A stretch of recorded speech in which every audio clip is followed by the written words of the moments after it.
To take or not to take, where do you stand? I'm talking about the COVID-19 vaccine. This is the biggest controversy in town. It's not just in Sierra Leone, but in major cities all around the world, including the United States of America, where people are arguing that if you take the vaccines, there are grave consequences that you would face. And the other side is saying, if you don't, the consequences are even greater. And those people include governments, including our own governments. They're saying, if you don't take the vaccines, the consequences are even greater. Where do you stand in this controversy? Big question. I'll pause there, because meanwhile, whilst we're doing this argument, particularly in Sierra Leone, new cases are surging. Over 1,000 reported alone in the month of June. And we're beginning to record deaths of prominent people that are very closer to home, that we know, that are related to COVID-19 illnesses. To take or not to take, where do you stand? These and much more we'll be talking again today on the show, on the JAB show, working with you to unleash your life, your business, and your career. And I'm Joe Abbas Bangura. Just to remind you that this show is powered by Life by Design and its partners, and they include AfriCell, RC Bank, AYV Media Empire, Inky Media, and Chicken Town. Sweet you mouth, sweet you life. Welcome back. Should people take the COVID-19 vaccine or should they not? Big question. Where do you stand in this? It's the biggest controversy we have around town and all over the world. In many places across the world, it's a big controversy. I want to know where you stand on this, because it's a very important point to be made, and you have to be sure of where you stand in this argument. Since the COVID-19 was first reported in Wuhan, China in December 2019, reports estimate that over 183 million people around the world have been infected with the virus, and close to 4 million have already died. 4 million people died due to COVID-related illnesses. And the biggest challenge we have to deal with currently as we fight on with the pandemic hinges on the controversies around the safety of the vaccines. And lots of theories have been thrown around there. I'll just walk through a few of those theories. I'll lay the controversies, I'll lay the accusations, and I'll bring back to you the responses that those people who support the vaccine, what responses they have to that. The first claim is the vaccines are experimental and not safe. They have a lot of side effects that may end up affecting people taking it down the line. And what's the response for people who support the vaccine? They say, well, all vaccines have side effects. All vaccines that we're using today, whether it's for measles or polio or yellow fever, etc., faced similar controversies when they were first developed and introduced. And that it took a lot of time for people to get used to this and develop faith in these vaccines.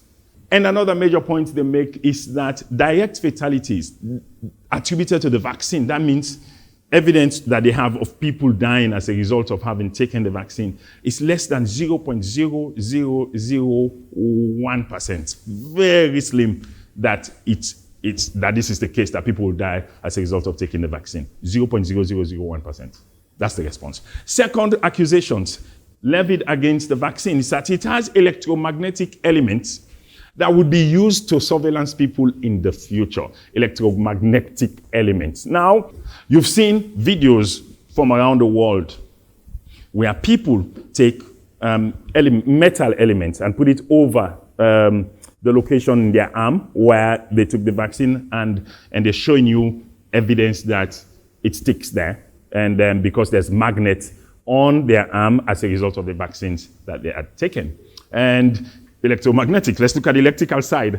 Close to home in Sierra Leone, you saw a video out close to home with somebody who had a light bulb over their arm, over the place where they had taken the vaccine, and the bulb came on, and as far as he was concerned, this is evidence as electromagnetic elements in the vaccines that caused the light bulb to come on when it was placed over his arm, over the place where he took the vaccine. Scientifically, there's no proof that the vaccines contain electromagnetic elements. And as far as the light bulb is concerned, the proponents for the vaccine are rebutting it to say that you have some energy-saving bulb that actually conserve power, and being applied on any surface, they can actually come on, not necessarily over an arm of somebody who had taken a vaccine.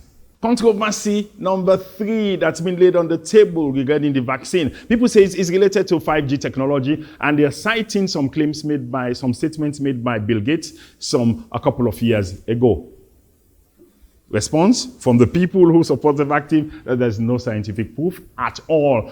No matter what people say in their statement, there's no scientific proof that the vaccine has anything to do with 5G technology and what's going to happen in the future. The 4th claim against the vaccine is religious.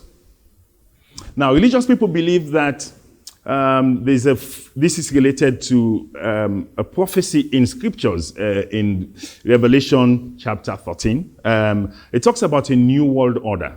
It talks about something we interpret in Christian literature as the mark of the beast and 666, Revelation chapter 13, and that people will be given chips in their body for universal surveillance, and that without those chips, people will not be allowed to conduct commercial transactions at all if you don't have the chips. And so there's a set of the Christian body that's saying, this is the mark of the beast. This is the chip.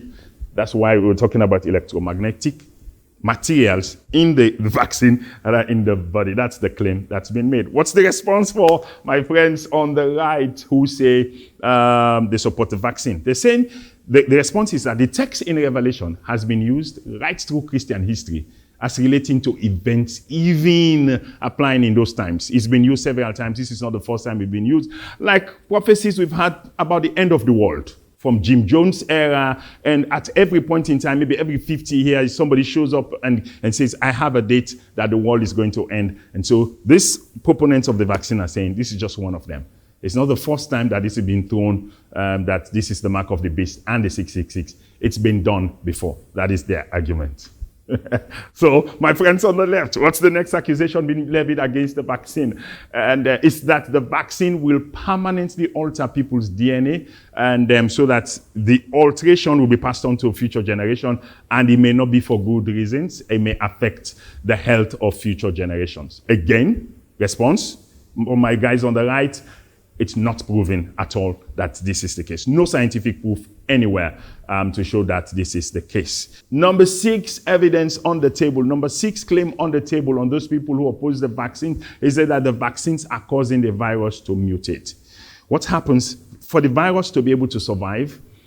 And the virus has a way of identifying the element in the vaccine that will cause it to die, and the virus develops qualities that helps it to evade the vaccine and makes it stronger or appear in a different way so that the vaccine will no longer be harmful to it. And it says it's the vaccine that is causing this. Again, the proof from the people on my right is saying there's no proof that this is the case. And let me tell you, the funniest of the claims that I've had, even closer to home, is a 7-2, and the funniest of the claims is that this is just a way for government to make money. I've had it from somebody super close to me. It's just a way for government to make money. It's the funniest of all the claims. There are lots of ways governments could make money. NRA can jump there any day and levy taxes. There are thousands of people, of businesses that owe NRA that they could go any day and just pull back the money and just bring in those money. Why? Did they have to shut down? The effect on the economy and all of those negative effects. To do what? To raise money? It doesn't make sense. It doesn't make sense. Notwithstanding all of this back and forth, the vaccines continue to cause serious controversies. And whilst these arguments continue, you know what's happening? New cases are surging in Sierra Leone. Over 1,000 in June alone. And we're beginning to record deaths. The deaths of prominent Sierra Leoneans due to COVID-related illnesses. The numbers are turning into names, and those names are turning into people we know. What do we do? When we come back, I'll give you the government's position on this crisis.